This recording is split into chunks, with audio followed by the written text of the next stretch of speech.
broadcasters, public figures. Hold on. What else? Did you guys ever watch? I mentioned this a lot, but 90 Day Fiancé. I used to watch it quite a bit. Yeah. What was your like? What was the last couple that you remember? Like, or the most recent couple that you remember? Oh man. Even if you just describe them, I might be able to help you out. The very sweet, fat, blonde lady that got with the Tunisian guy. Morocco. So that would be Nicole and Azin. That sounds right. So she had a kid, and then he kind of kept stringing her along, come and they're going to get married and live in Tunisia together or something. And Morocco, whatever. Yeah. Was it? It was. I feel like there was. Oh, okay. There was a Morocco and a Tunisian. Some Arabian land. There's a lot of there might be someone else actually, but my go-to for she's not. I wouldn't say that Nicole's sweet. She's definitely annoying. But you're saying you would characterize the one you're thinking of as being kind of sweet.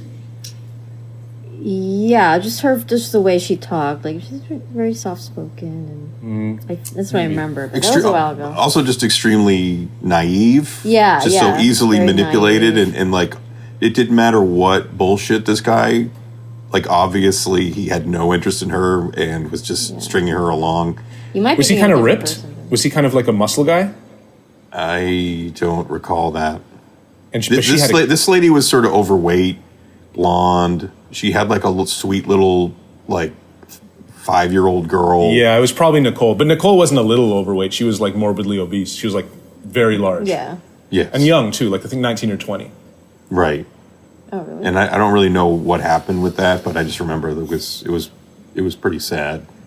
There's this really, really great guy on sort of more recent 90 Day Fiancé called Lauren, Loren, and he's he's a 32-year-old, but he looks like he's 50, and he comes to so he lives in Washington. He's from Washington State, but he moves to Las Vegas, and he's the only his sexual preference is trans women.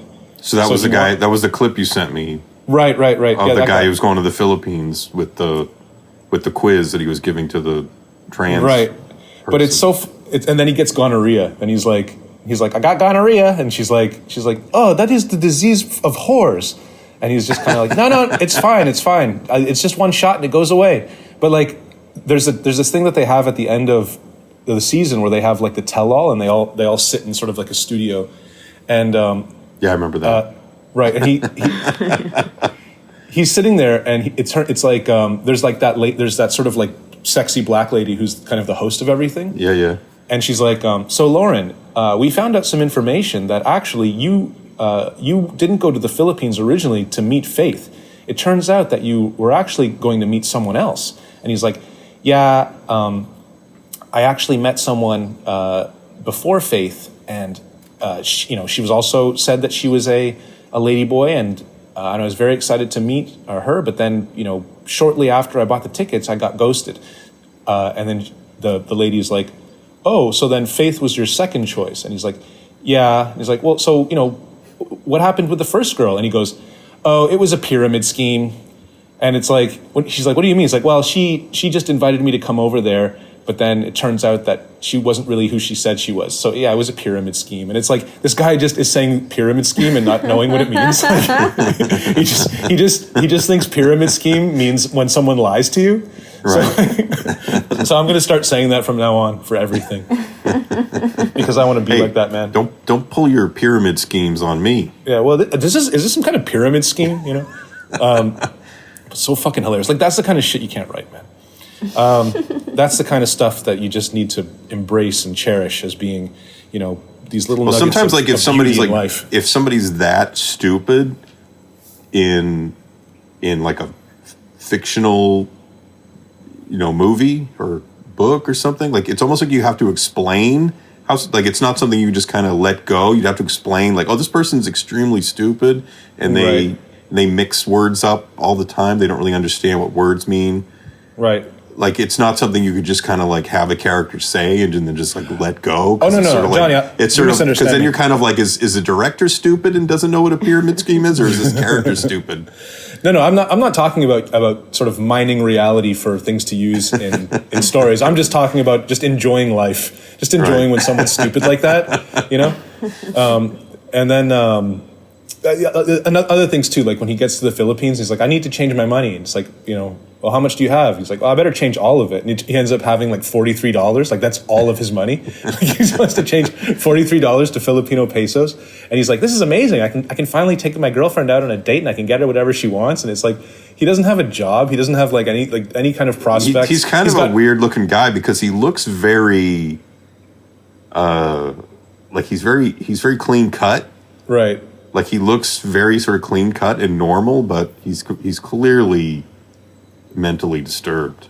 Yeah, no, I mean you can tell that beneath like a thinly veiled veneer of clean cut and sort of like a agreeable demeanor, there's like a full on like Ted Bundy psychopath beneath it. You know, I can see him murdering someone and cutting them into pieces. Remember the guy with no neck? I remember him. All right, yeah, he's Big the Ed. most famous. Big Ed. Yeah.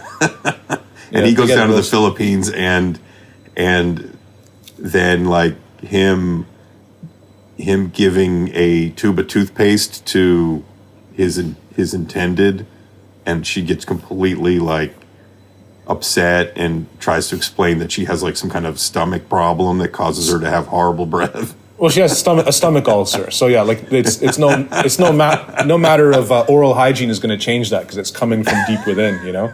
Okay, I'm going to use that excuse next time too. I have a stomach ulcer. My body's fucked up. All right, I'm 53. Why do you smell so bad? Yeah.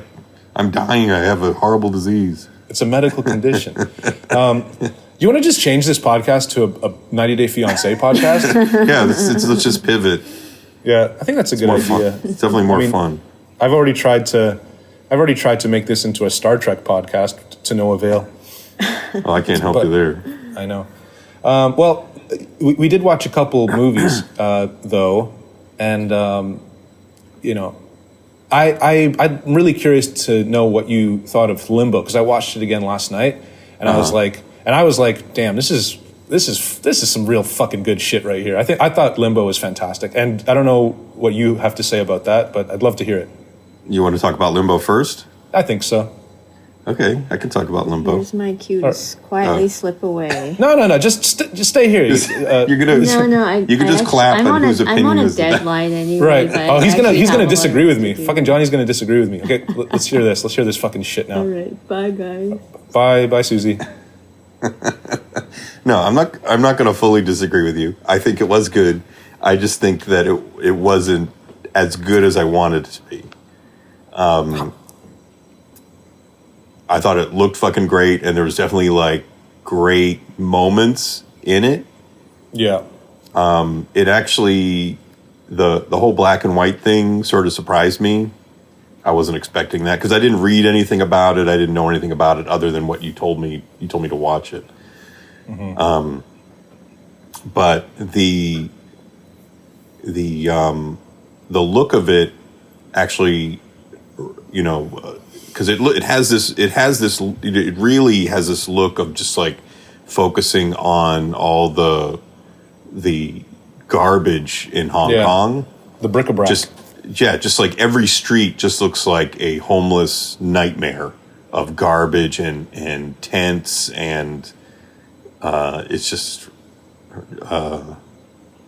horrific. But it's shot in black and white, so there's also just like a beauty to it. But it actually reminded me of that movie, the Russian movie Hard to Be a God. Yeah, you mentioned that before. Have you seen that one? Yeah, well, I mean, I've tried to put it on, but it's a real tough watch. It's hard, demanding watch. It's difficult, but I think it's worth it because it's just so like when I watched it, I didn't know really what the fuck was going on, but it just looks incredible. And yeah, it really reminded me of that a lot. But I feel like if I because I was thinking about today, like why am I not like fully connecting with this? And I feel like it had to. I have my own with, reasons about that. Sorry, but go on. Like I definitely am not like thinking this is a perfect movie. I do think it has, as you said, like it looks gorgeous, and it's like it has a look that is kind of unique to it. Like I don't really know any other movies that are exactly like this film, and nothing feels like this. And the set pieces that happen in the film are like, they're just like top tier. But if it's just those two things that make a good film, then this film definitely would be like a fairly perfect film. But there's more. But I don't want to step on your shit. So why don't you go ahead and tell me what you think? Well, yeah, it definitely had a feeling of like a Korean. Felt more like a Korean film, actually, like their sort of obsession with police procedurals and serial killers and stuff like that. But I felt like the serial killer himself was the thing that was sort of keeping me from like fully connecting with it. Like it never really became clear his whole like what he was doing. There's a whole thing with him, like he's got some obsession with hands and chopping off people's hands, and he's got these relationships with women that are somewhat strange and confusing and not wholly clear. And yeah, so I guess I kind of wish that the serial killer was a little bit more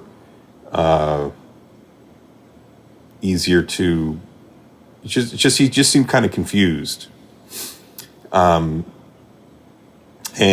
I think my other problem was I felt like the ending was telegraphed pretty heavily. You mean like the quote death, unquote tragic ending? Yeah, the death of the cop, because we see at the beginning of the movie, we see like it's sort of like a flash forward, I guess, of that girl who's amazing, by the way. Yeah, she's great. The fact that like she literally gets her ass fucking kicked like through the whole movie. Everyone fucking kicks this girl's ass. It's incredible. Yeah. All the cops kick her ass. The gangsters in the street kick her ass. The homeless guy kicks her ass. She just gets brutalized through the whole movie. I'm trying to remember a film where I saw a woman get this abused this much. It's been a long time. Yeah. Like what would be the last time you saw a woman abused like this? Like I Spit on Your Grave or something? I mean, maybe another Hong Kong film. Maybe something like I don't know. Like, but you know, like there's definitely no shortage of just like, you know, women being abused and physically beaten up in like 90s Hong Kong films. Even something like, I mean, it's not a one-to-one comparison, but even something like what was that movie with the chapstick guy? I forget the name of it. Chapstick guy. The guy who puts chapstick on. My Love is an Eternal Rose, that one? No, it's not called that. Did you make up that title? No, we watched it. We reviewed it here. My Love is an Eternal Rose? Isn't that the one with man? That's the one with the girl who she takes over the father's company, and then like there's that guy who. No, it's the same actress though. What's the name of that actress? I don't know, some Hong Kong actress. I really have no clue. Right. So she works at her dad's restaurant, and then he gets like framed for something, and then no. He's got to work for, like, what was the name of that movie? She works for her dad's restaurant? Oh my God, we're gonna have to fucking start over, man. This podcast is just fucked right now. Hold on, I have to go through our shit right now and find out the thing. Hold on. It's called My Heart is an Eternal Rose or something. We absolutely did not look at that film. That's not something that we looked at. But the film that I'm talking about, Jonathan, is called Eye for an Eye. Do you remember Eye for an Eye? This one. we have not talked about that film on this But it's the program. same. It's the same actress, Okay, well, I mean that's fine, but that's Patrick Tam. Her name is Patrick Tam. That's the director. Her name is Joey Wong, and she was in that other movie that we watched, where she takes over her father's company, and then she gets raped by the chapstick guy. But even she doesn't get as brutalized. Yeah, that one. Yeah. But even she doesn't get as brutalized as this lady in Limbo. In Limbo. Yeah, no, you're right. I'm just saying that, like, that's just the first thing that kind of popped into my head. Like, but in that same way, like, the sort of the culture of films in the 90s in Hong Kong, they were absolutely not shy of, with beating up women, even in like Robotrix and stuff. Like, there's parts where women are getting their asses kicked and raped, and it's very graphic and very exploitational and misogynistic, if you want to use that word. But yeah, like, I'm not trying to say you're wrong. I'm just trying to say that, like, I didn't even feel like this movie was misogynistic. I just felt like they're putting this character through it, like she's really. Yeah, I didn't feel like that either. I mean, I wouldn't. It would take a lot for me to, especially like when the cop is chasing her down and then beating her up, and you find out that, like, oh well, she was like high on crack or something and ran over his wife. Yeah. So you're kind of like, oh, that's okay. Yeah, I guess she deserves it. Sure. That's actually, it's understandable.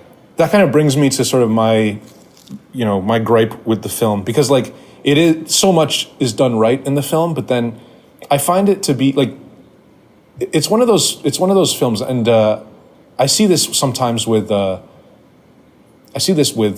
I don't usually see it with Hong Kong films, but I see it a lot with Korean films, and also even with Taiwanese, like, sort of very contemporary Taiwanese films, is that the story is actually very simple, but they sort of overcomplicate it.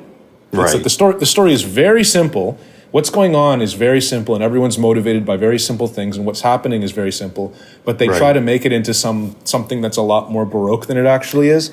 Well, that's that was like my point with, like, the serial killer himself, like, trying to make him, like, and this is like a big Hollywood thing where, like, the serial killer always has, like, some kind of, like, wild, like, real intense obsession, and this guy's obsession is, like, hands or something. Like, he's like chopping off women's hands, and kind of, like, leaving them around town in various locations.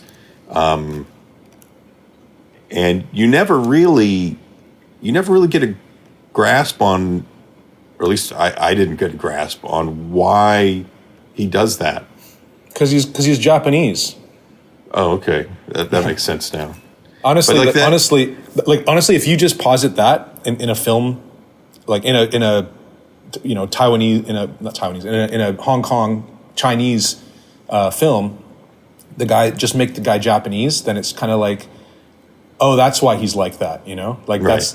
It's funny how you can just do. I mean, and also it feels to me like they couldn't get away with such a, because it's, I may be kind of. I may be speaking out of my ass here a little bit, but, like, for a film to be made at that kind of, like, sort of production level and budget level, and actually have, like, some fucking local guy, some just Hong Kong guy who just kind of the system didn't work for him, and now he's just angry, and he's out there killing women and cutting off their hands, and he's a rapist, and he's disgusting. It projects sort of a failure of the system, which is something that is, like, a big no-no in modern Chinese films. Like, right. Like, things like the problem has to be coming from outside, or the problem has to be something that, like, is a that the state agrees is the problem. And in this case, the way that they fix everything is just by making the guy a Japanese guy. It's just like, well, this guy came here at one point, and then he just overstayed his visa and disappeared and just became a deranged homeless person. And well, I mean, if we all know what China, Japanese guys are like, you know. If China's okay with like the way that Hong Kong is portrayed in this film, it's like more nightmarish than Los Angeles. It's not like, I think that you're projecting your Los Angeles-ness onto this film because I didn't really like, there definitely are homeless people in Hong Kong in this film and also in real life, but it's mostly what I see in that film is mostly just garbage, not so much like encampments and like sort of huge, but even that, like, that's still like, but everybody knows that about Hong Kong, you know, everybody knows that Hong Kong's fucked like that. But still, like, I can't see the government being like, yeah, like Hong Kong's a shithole. Go ahead and promote that. I guess so. And there are lots of homeless people in this film, other than I guess they can say they're all Japanese. Yeah. They're all Japanese and Koreans, like like making encampments in Hong Kong. That one. We were laughing last night when we were watching this because like that one woman, they find some other homeless woman who's like a drug addict, and she's got. Right. Do you remember she got like short hair? She's like the most like, you know, beautiful woman like you've ever seen in your life, and she's got like, you know, this really like fashionable haircut, and it's like, yeah, I've been on the streets, you know, since I was a teenager, and it's like, yeah, I mean, why? You know, how come you can't get a job as like one of the top 3 models in Asia? You know? That lady is like I feel like one of the reasons that was, again, difficult to connect with the film, because like she clearly has some kind of like relationship with the Japanese homeless guy because he put a blanket on her or something, but maybe he took her hand as well. Like, it seems like they have some kind of relationship, but it's never really made clear like why she has this sort of affection for him, other than like you see him at the beginning like putting a blanket on her, but then at the same time it's almost implied that because she's missing a hand, so it's kind of implied that he took that hand. Yeah, it's just not very. Yeah, it's kind of confusing, and it doesn't really.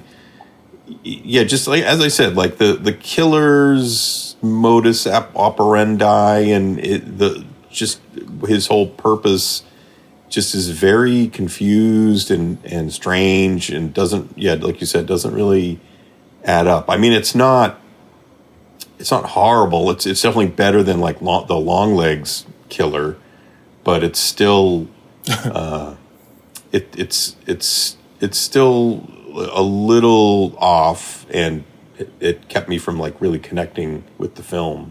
There's a thing that they do in that film that I like. I'm gonna. Yeah, okay, it doesn't make sense. I'm actually you know, of the different kinds of people there are who talk about films, I'm definitely the kind of person who's willing to let like kind of sort of logical connectivity go in favor of you know, just like style and vibes and stuff, and like there's so much of that in this film that I'm kind of like, yeah. I mean, whatever. This is still a big recommend for me. I don't care if it kind of doesn't really get its story mechanics properly, because I mean, there's plenty of stuff that doesn't do that and doesn't function or doesn't, you know, come off as such an accomplished film as this. And I mean, there's that.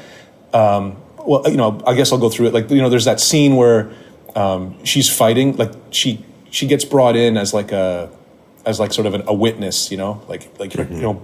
Are these guys fucking selling you drugs? You know, and they bring her there, so like they see her, and they're like, oh fuck, when we see you on the street next time, we're gonna fuck you up. And sure enough, they run into her, and then she has to like fight them. Like she's fighting all these dudes on the street with like a knife, and that scene is so well choreographed. Like that part where she stabs the guy in the foot, and then she manages to like, you know, just by the grace of the Almighty, like stab another guy, and then she hides in the car, locks the doors, and they start smashing the windows in, and there's beaded glass falling in on her, and then that young cop comes to her rescue, and he starts getting his ass kicked, and like just the way it's shot, like the way that the camera's moving. There's even the part where she first steals the car and she takes it to the roof of that parking garage, and then when the guy comes and it begins this chase where he's chasing her in that little weird fucking Jeep.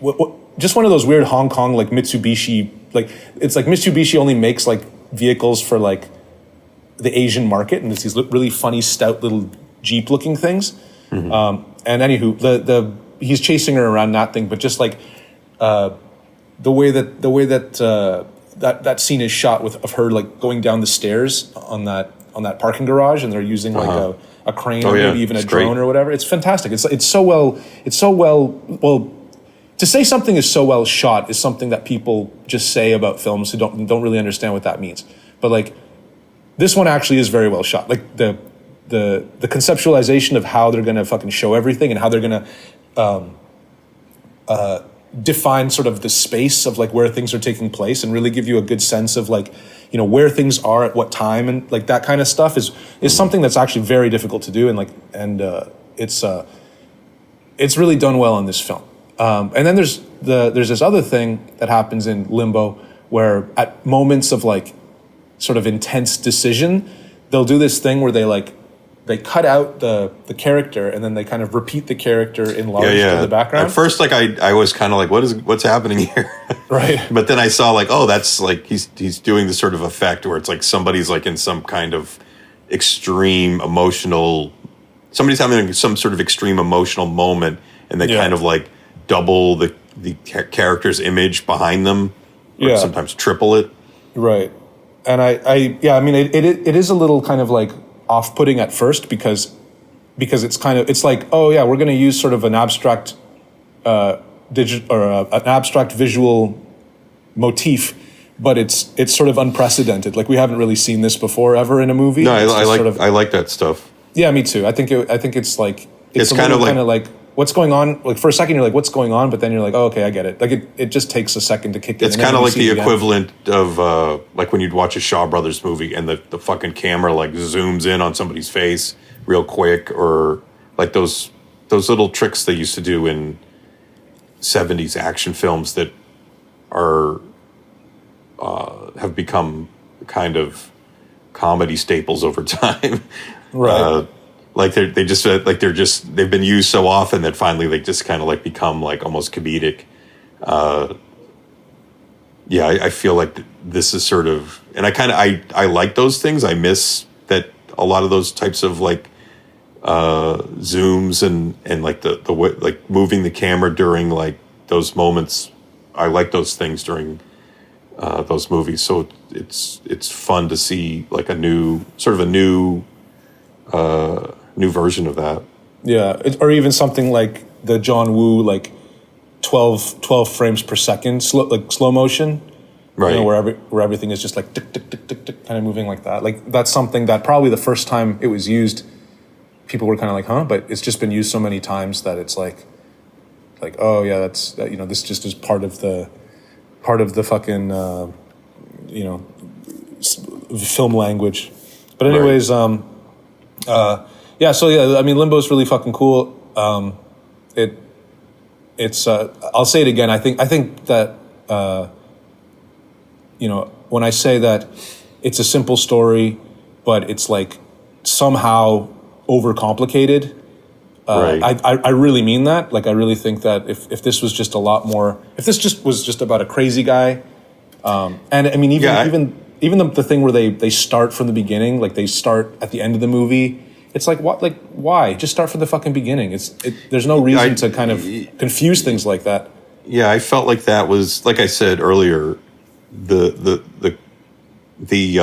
kind of, there's two cops. One's like Mr. Straight-laced, young, ambitious cop, and the other one is like this, veteran guy who's seen it all and, plays by his own rules. And from the very beginning, you're given pieces of information that let you know that he's going to get killed. So and you know who's going to. Not only do you know who's going to kill, you know who's going to kill him. You know how it's going to go down, and so when it happens, and they really kind of like stretch that moment out where he's like walking around the junk heap and like looking for the girl. Where is she? She's in here. He's like inching up to the cabinet, and she's in there, thinking that she's hiding from the killer, thinking that the killer's outside. She's found a gun in the cabinet. You know she's going to shoot him, and that's in fact what she does. Right. And yeah, I felt like there could have been a better way to kind of at least try to make that more unexpected. Yeah, I guess they kind of pull a little twist on you where the older cop switches the serial numbers on their service weapons so that the younger guy won't get in trouble. Yeah, you know, like that's sort of their little, you know, the sort of the little unexpected surprise that happens at the end. But you're right; it is telegraphed, and it doesn't really come as a surprise. And I mean, it's just that's sort of it's almost it comes with the territory of like Asian cinema in general, to like have kind of a leaning towards being sentiment, like having a very sentimental ending like that. Yeah, you know? But yeah, like I mean, like the killer has a very sentimental, like that's as sentimental as it gets. But you're not. Yeah, nothing is really telegraphed as much as it is here, and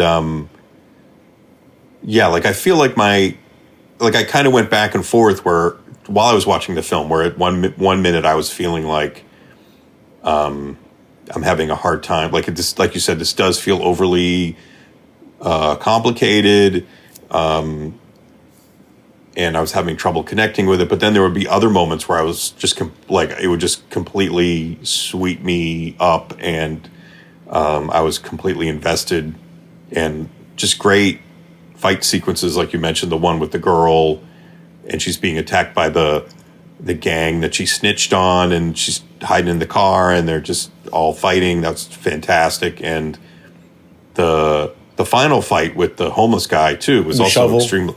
Yeah, that was also extremely intense. That was really well done. Yeah, they really get it. Like they really project like just how much of a brute this guy is. Like he's just like strong, and every sort of blow with that shovel is really calculated. Everything feels like really heavy, really painful, and the whole thing's just completely like there's this pouring rain over the top of the whole thing. It's just uncomfortable, and like, you know, and like, oh shit, he stabbed him in the fucking thigh with that shovel. He's got a big slice in there, and it's all amongst filth and contamination and garbage. You know, like it's just everything's just awful. You know, like there's so much just emphasis given on how, you know, oh yeah, he got stabbed in the leg, and you know, it's with that dirty ass shovel. It's probably full of fucking human feces and all kinds of bacteria all over that shit. And plus, it's in a garbage pile too. Like, I mean, you know, this guy is. It's just filthy. The whole thing is just filthy and disgusting. You know, and even his lair, like the killer's lair, is just like this big, sort of soft plastic and styrofoam and garbage, and sort of the whole place is almost like a big disgusting mattress of. But it's garbage. Sort of like it's like a spider web, because there's like all these great shots of like looking down on her in his lair, and like all the ropes and shit all around. Like it's his like little spider's nest. Yeah, and that's actually one of the posters for the film is just that shot, and it's almost like a Jeff Darrow drawing or something. Just so much. And I was going to say that scene where she like kind of comes to in his lair, and then he just kind of like lumbers over to her and rapes her. That's pretty intense too. That was pretty well done. That was pretty crazy. Yeah. You didn't expect, like, that's another thing too that's kind of really kind of, maybe it even informs like why I like this movie so much, is because like I kind of thought these days, like those days were over for Hong Kong films, Right. I just thought things were kind of like, oh, okay, we're going to be doing. Well, we're going to be doing. when the guy's Japanese, anything goes. That's exactly it. You make the guy Japanese. It's just like Men Behind the Sun. You know, I mean, Yeah. Like it's actually that is the case when we're talking shit about the Japanese, you can do whatever the hell you want because Or Fists of Legend with Jet Li. Like Japanese are always like the villains in kung fu movies. sure, or even the other one we talked about, Duel to the Death. Yeah. Right. I was going to say something else, but I lost it. Oh, I was going to say that you mentioning like the film is like what you're constantly focused on, like the garbage and the trash and the filth of Hong Kong in this movie, and that is true. But like there's like the way it's shot, there's still like almost like a beauty to it. Sure. Like it looks like every shot looks like a sort of like a work of art, a painting. It's not like when I think of like a movie that's like completely fucking disgusting, like something like Maniac, when you're in Joe Spinell's apartment and he's all fucking sweaty and he's got all the because there is clearly a Maniac influence on this movie too, with all the mannequins and shit. Yeah. And sort of like him looking at photographs and being like, like mommy, like kind of just this kind of guy, Yeah, so a lot of Maniac influence here, but yeah, like Maniac is like you when you're watching Maniac, you feel like you're immersed in like a human septic tank, whereas here, like it's almost like there's like a beauty to the trash, to the garbage. It just looks like you're in this sort of like beautiful piece of garbage art. Yeah. Well, yeah, I mean, okay, let's fucking wrap this up. I say, like I would probably give a movie like Limbo a 3.5, like a movie that's like really good, like stylistically, but kind of, is over, maybe like, I don't know, just like overcomplicating the story, so it would be a 3.5, but just because I think that there's such great set pieces in this movie, I'm gonna give this a 4. So this is kind of like wow. It gets an extra half point just because it's it's unlike anything. Like I can't think of a movie that looks like this and feels like this, And Hard to be a God. Okay, well, yeah, but I mean, come on, give me a break. Like this is way more watchable than Hard to Be a God. That's true, but Hard to Be a God it's still good, man. I know it's not up your alley, but wow, that was impressive. Okay, so what do you give it, Limbo? I'm sort of vacillating between 3 and 2.5. Really? That's how much this guy cares about story. That's how little style affects his decision. It can depend on. I mean, I don't have any examples on hand, but the sort of wonkiness of the story, I guess, kind of like they need to be at least somewhat equal, or like the sort of look and atmosphere needs to be like so amazing and incredible that I don't even like really, because that's what I feel like when I think of Hard to Be a God. That's almost like how I feel about it, is that like the look and feel of that movie is so intense and incredible that it almost doesn't matter. Like I don't even care what's going on. All right, so what's your final call? Are you going to give it a 2.5 or a 3? I'm going to be nice and I feel generous today. I'm going to give it a 3. Thank God. 3 and 4. It's the Lord's Day, so give it a 3. It's actually the beginning of Chinese New Year today. Okay, even better. So, Xin Yan Kuai Le, the Year of the Snake. So to my Chinese friends, or to all our Chinese listeners, I'm going to give this a 3. Are you? What's your Chinese zodiac symbol? Don't know. Do you really not know? No. Why would I know that? I don't live in China. What's your African zodiac symbol? They don't, as if Africa has a zodiac. Are you kidding me? Are you kidding me? Are you saying that they can't afford a zodiac in Africa? I mean, they weren't able to fucking create their own railroads, you know? Okay. How do you think that makes? What do you think they have a zodiac for? Hold on a second here. What's your birth date? Your birth year? 1970. 1970 Chinese zodiac. Come on, let's go. What is it, like a banana? Oh, it's the year of the dog. Oh, shit.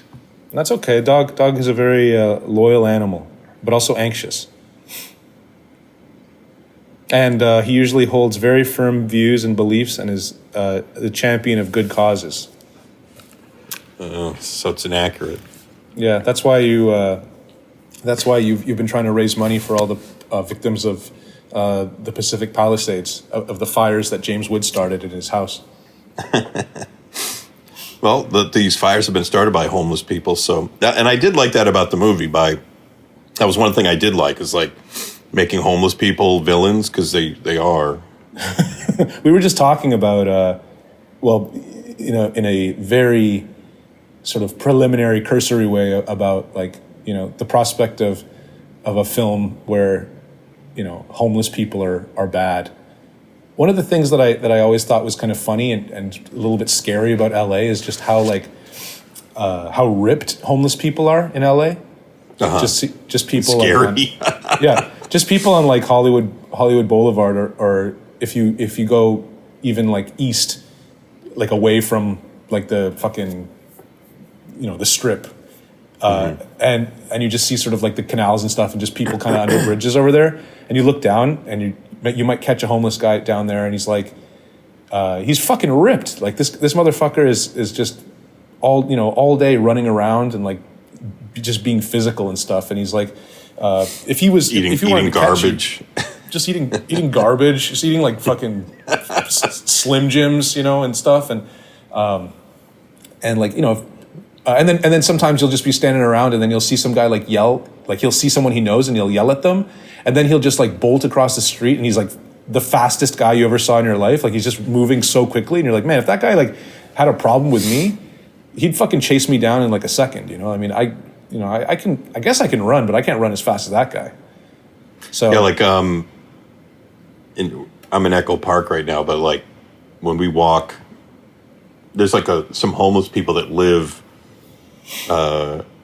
like alongside this building down by the lake, and I swear to God, well, like there was one time we were just walking by, and I swear to God, there was they had a camper like parked on the side of the road, and I swear, like there was like a line of people to go in there and like fuck something.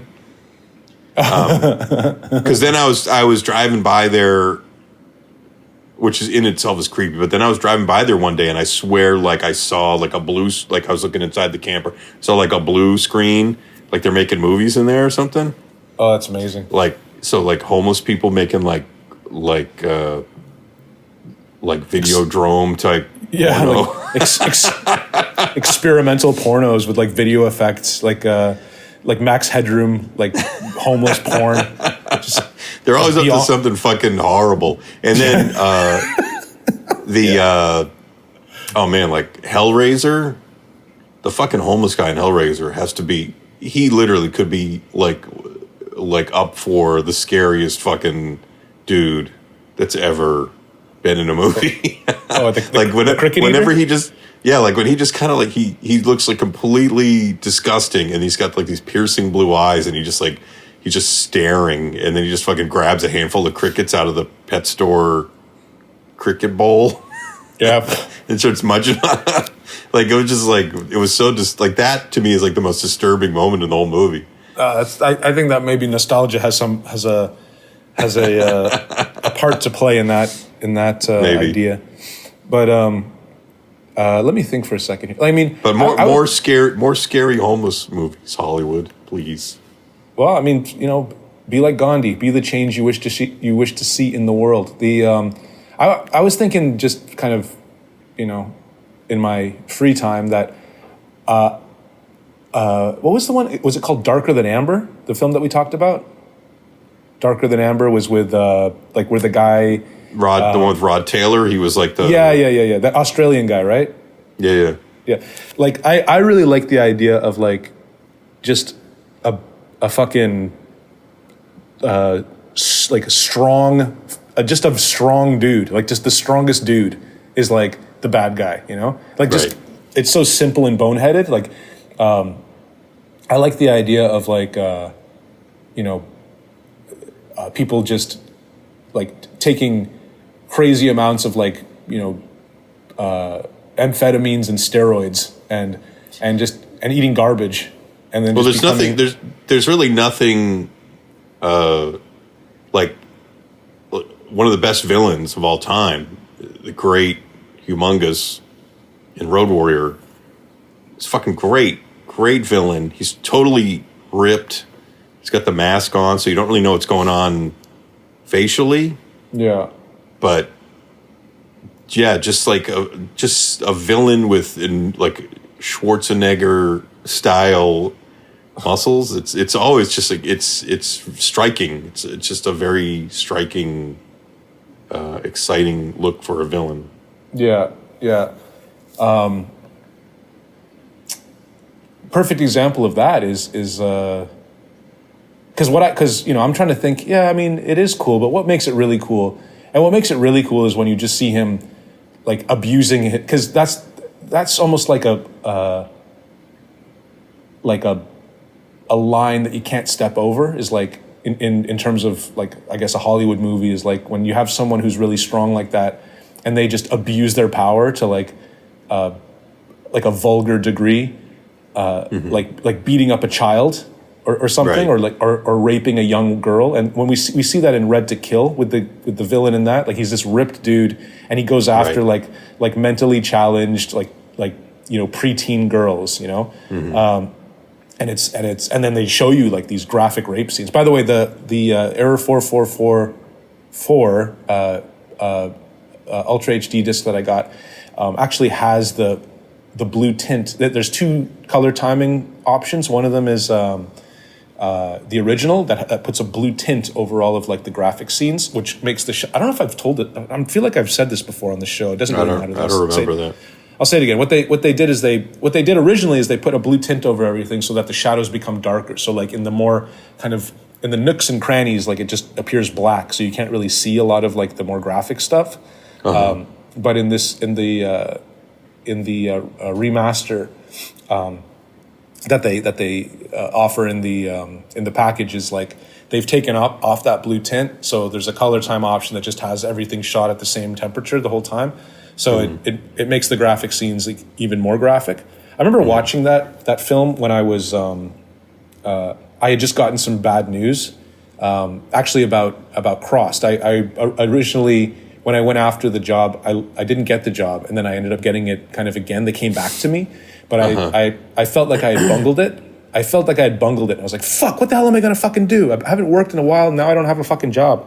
And then I already invited my friend over to come watch this film, and I put it on thinking that, oh yeah, I like this film, and it just bummed me out so hard. I was like, I don't even like watching this, you know? And like my friend was kind of like, why are we watching this? And I'm just like, I don't even know. That's how I felt the last time I saw Silent Night, Deadly Night. It was just bumming me the fuck out. It was just like nothing but like this kid being like watching his parents be killed and raped, and then he has to go fucking live in an orphanage and get abused, and it was just like child abuse like for like 90 minutes. Yeah. That kid in that film is so cute.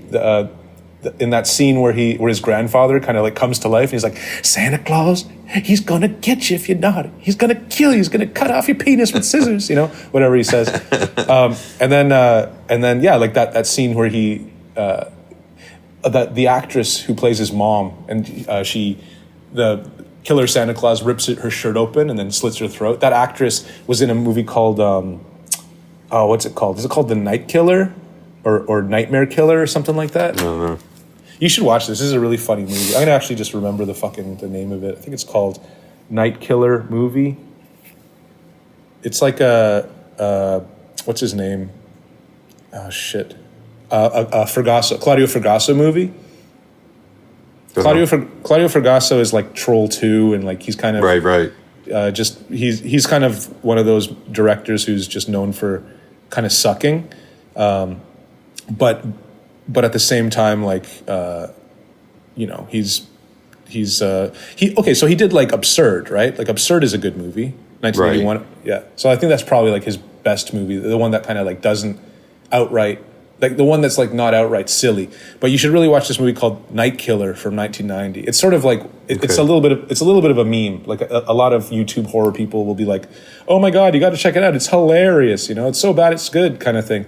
And I guess that is true, but like it's still a good time. You know, like you'll have a fun time watching that film. I believe you. Thanks. Okay, so yes, what do we take away from Limbo is that you need to have an interesting, or rather, the more interesting serial killer that you have, the better. Especially when it's not like a whodunit and it's not like the next film, like sort of Giallo style, where the killer is revealed at the very end and it has he has motives and stuff. But like, well, I was also thinking of I Saw the Devil. Oh, right. When I was watching this movie, which I think that's a really good example. Like it's completely batshit. Like it's not sort of like a very like I think of Silence of the Lambs as being sort of like a very straightforward serial killer film. Probably like, that might be like the top of the pyramid scheme of of serial killer movies, but oh man, misusing the term pyramid scheme is fucking so sick in any way that we possibly can. I love it, but keep going. But I Saw the Devil is like, it's got a wackiness to it, but it's still extremely fun and crazy and entertaining. I really like that movie a lot. Yeah. And I think it does, like, whatever it's doing, it does it really well. Sure. Yeah. I mean, the villain in that movie, his motivations aren't clear, but it's okay. He's just a horrible guy, and he likes doing bad stuff. Right. So it's just sort of this cat and mouse game going on between him and the cop, and that's all you need. Like, that's all. Like, and even though it gets like completely outrageous and it keeps like escalating, doesn't matter. Like, it's still highly entertaining. Agree. The next film that we talk about is called Delirium, and it's it's from 1987, something like that. That sounds right, I think. Yeah, 1987. By the way, Limbo is from 2021, so Delirium is 1987. This is a Lamberto Bava film starring Serena Grandi, who was sort of like a sex symbol, kind of in the 80s and 90s. Real big pair, let me tell you. Real big pair. She's in Fantastic Figure. She's in a Tinto Brass movie. Yeah, Miranda. Okay. Oh, that's right. Actually, this movie was made kind of on the heels of that film. It was so Delirium was like a vehicle, a Serena Grandi vehicle after the success of Miranda. I read that. So it was kind of like, oh, this bitch is hot. We got to make something for her. We got to do something. We got to do and this kind of horror, this kind of very stylized horror is very big right now. We could put her in one of these and we could make a killing. She was also in Anthropophagus too, if you remember. I don't remember. Do you remember Anthropophagus? Some of it. I mean, I only remember the one big scene. Yeah, and that's her. Is that her? Yep, yeah, that's her. I completely didn't recognize her, but that is her. She plays. Well, it's because she's got her clothes on. That's because she got her clothes on, and and she's pregnant during that scene. So I think anyone who's familiar with the film will know what we're talking about. But anyway, that's also interesting that George Eastman, who is Anthropophagus. That's how I call it. he's in this film as well for some reason. Yeah, he just kind of shows up to touch her tits, basically, in the bathtub. But yeah, there's like a weird moment where he calls her and he lies and says like, "Oh, I'm going to be back in Rome in a few days. Maybe we can get together." And she's like, "Okay." And then they cut to him, and he's standing in front of the Colosseum, so he's clearly in Rome. I guess they're just trying to create like some kind of weird MacGuffin thing of red herring, whatever the word is, to like, oh, maybe he's the killer. Yeah. Well, that's what this whole movie is doing. Like, you know, that's what it's. Whenever this movie makes any kind of effort, it's to misdirect. That's not true. There is a lot of effort put in this film. There's a lot of love and care put into it. But like, as far as like, you know, what a lot of time is spent on in the story, it's you know, misdirecting you and ultimately, you know, revealing who the killer is at the end, and you're kind of like, wait, hold on, who is that? Like, you're like, you don't even know who it is, and then you have to like rewind the tape, and you're like, oh, okay, I can see that, I guess, you know. Oh, okay, he couldn't get hard. That's what this is all about. It's all like, you know, anytime.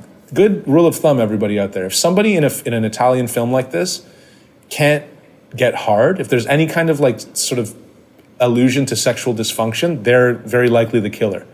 Anyone also this is a good lesson for girls out there. Like, if you can't get your guy hard, he will kill you. Yeah, he's going to kill you. He's going to cut you up. So you might as well just write your will right now.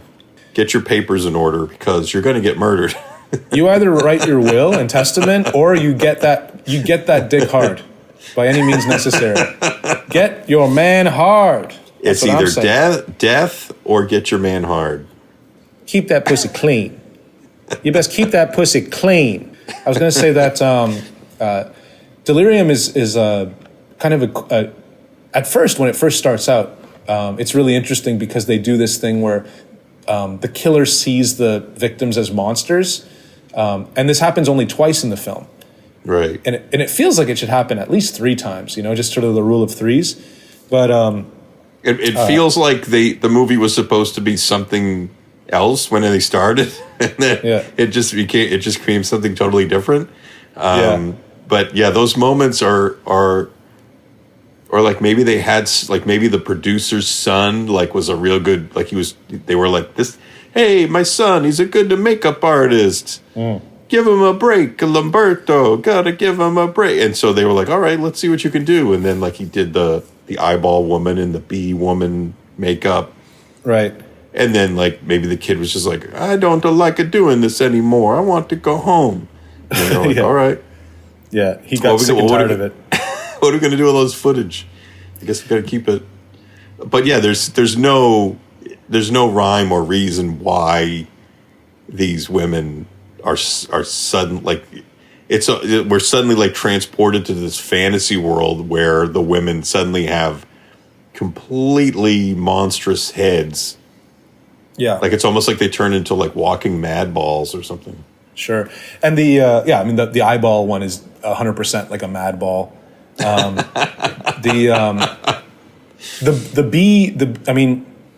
What's her name? Sabrina Salerno, the woman who dies, the woman who has to wear that bee mask. Yeah, she's cool. Oh, damn, she's cool. What a fucking figure on her.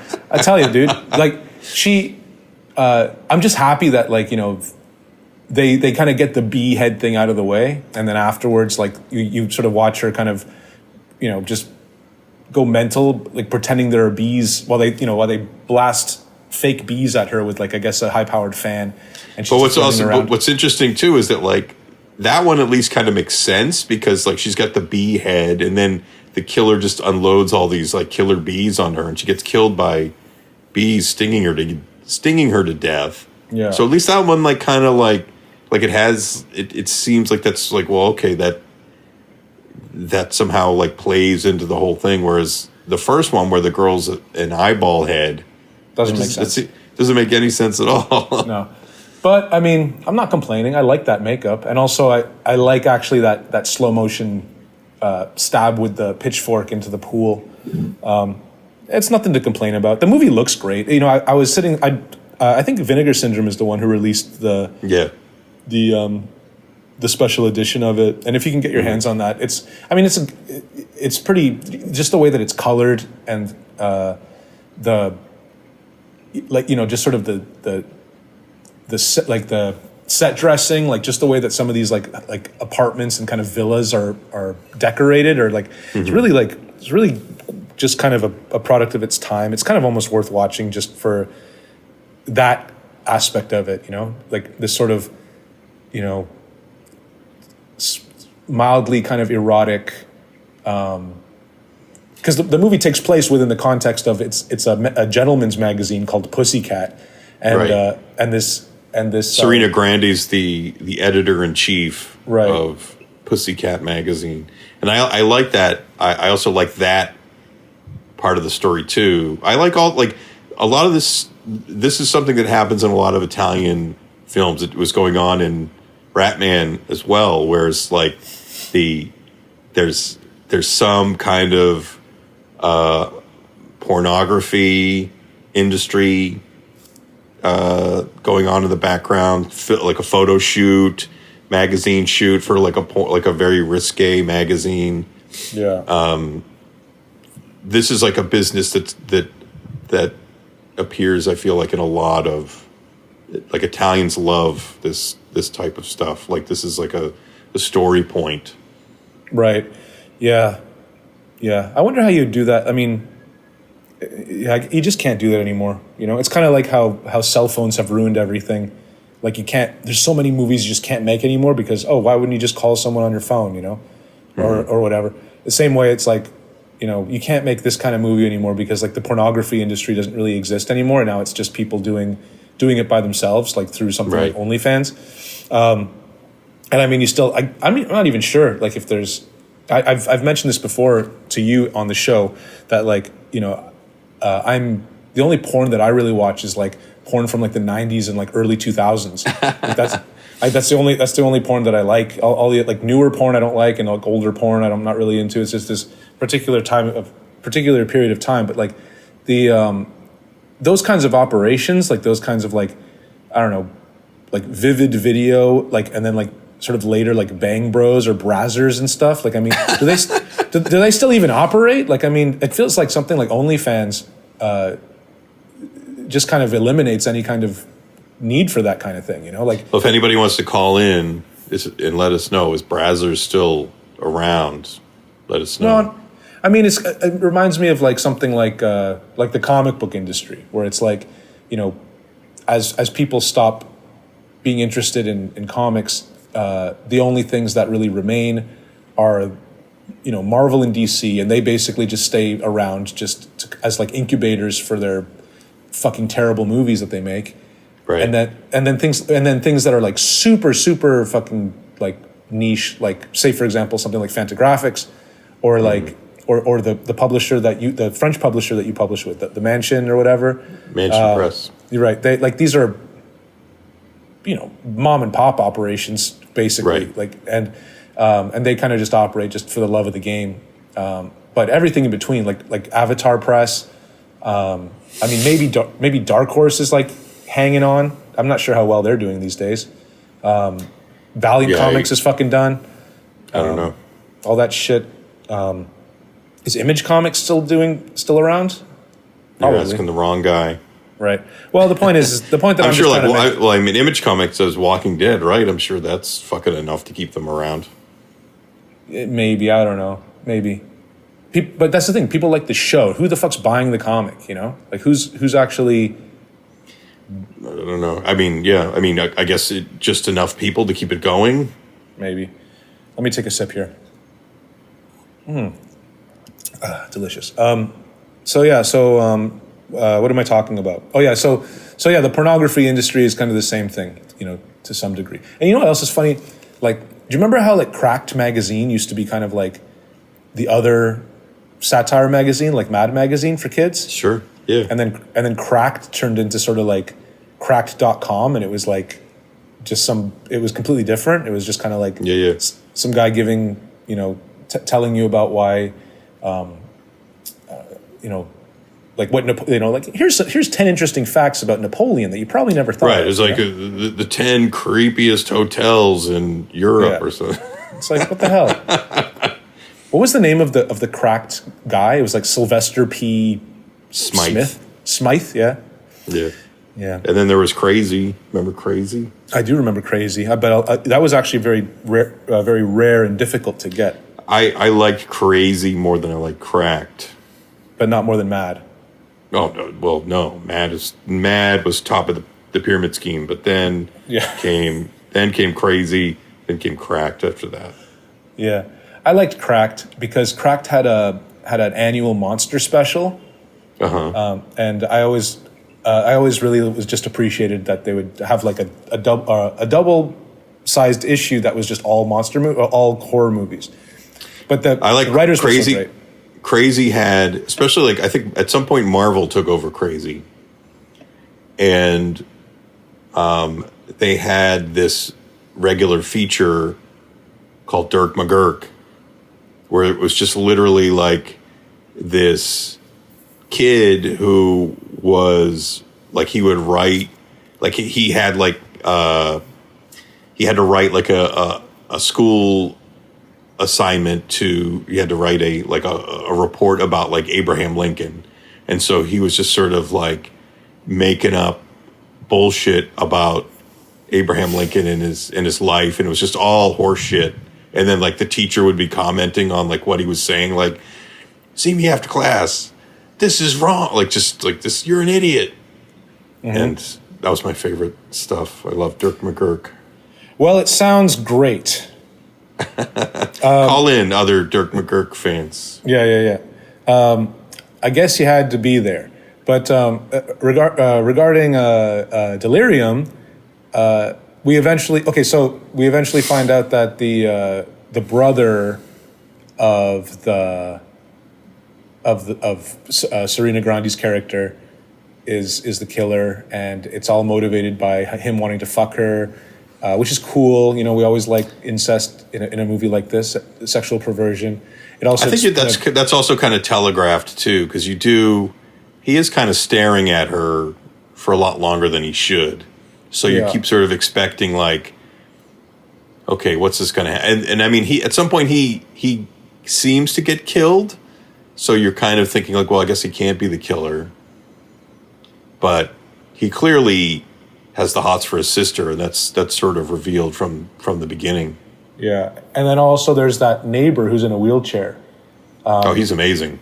Yeah, he's pretty good.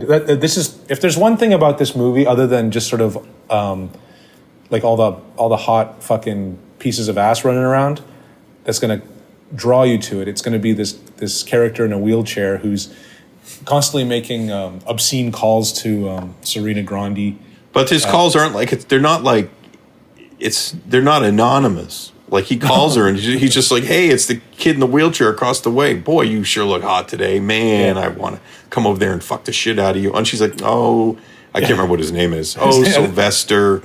Now I got Sylvester P. Smythe. Yeah. I think it might be Mark. Oh, Mark. Oh, you. Just come on, calm down. And then she'd hang up on him. Like she's totally like laid back about it. Yeah, well, she's just kind of like, it's more like, not now, Mark. I'm in the middle of a shoot, you know, like, and then she hangs up, and then there's also go on.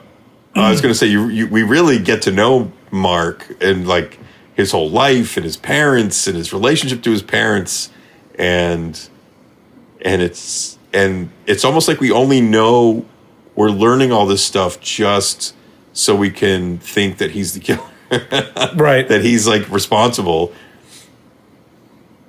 And then what do they give us? Like towards the end, is they give us that scene where he gets out of his wheelchair, and it's like, oh, has he been faking it this whole time? Like, can he actually walk? But really, that's just something that he does and then never does again. This movie's full of fake outs. There's also that dream where he comes in with that sort of flashlight, like a lightsaber vibrator. Yeah, it's like a light baton, and he comes in and kind of like jumps into bed with her and then fucks her with that fucking thing. And then she wakes up and it's a dream. And I mean, a nightmare. Sorry, nightmare. I mean, it all depends on your perspective, I suppose. But the thing is this film is, I don't know, have a whole lot to say about it. There's like, I like this film. I think it's good. For me, this is like a 2, maybe 2.5. I'm gonna give it a 4. It's a 2 for me, I think. Are you seriously giving it a 4? Yeah, I mean it delivers on everything that it's offering. Like, it's sort of like, okay, you get Serena Grandi and you get all these models and they're all like nude and running around naked and like full shots with bush and ass and TNA and George Eastman fucking her in the tub and killer bee attacks and blood and murder. Like, it's a great movie. Yeah, I think you're kind of overselling it. I think that there's sort of a part kind of after the bee attack and like where just things become a little, I don't know, nebulous, let's say. There's also, I mean, we didn't even talk about this whole plot aspect of that woman who wants to buy the magazine, and this is a big thing that doesn't matter at all. It's just like the whole movie's filled with shit that doesn't matter. It's only purpose of being there is for you to think like, well, could this be the killer? I don't know. Right. It's true. Oh yeah, it's true, because like they also try to pull a little bit of a misdirect with George Eastman and well, no, they have the killer using a tape recorder to change the voice to make the voice like a woman's voice, right? And he wears a wig, and there's that part where the photographer is sort of accused. Yeah, but then he gets run over by a car, and then the driver of that car has like long hair, and then so it's kind of like, oh, is it a woman? Is it going to be like Deep Red, where the killer's a woman? That's so funny how in Deep Red the killer is like this old lady, and it's like that old lady would never be able to do any of that shit. It's still a fantastic film. I mean, you can't really talk too much shit about Deep Red, but no, I feel like going into this movie, you kind of know what you're going to get, and this movie gives it to you. It's got some a funny kind of murder theme in terms of music, like kind of like a really loud, bombastic kind of musical piece. Yeah, it's good. Yep, it's good stuff. But I still give it a 2. I'm not going to be generous and give it a 2.5. It's a 2. Not even for the Chinese New Year, 2.5? Nope, can't do it. It's a year of the snake. It's time to be thrifty. It's 4. I watched this twice. I liked it even more the second time. 4 eggplants. Okay, great.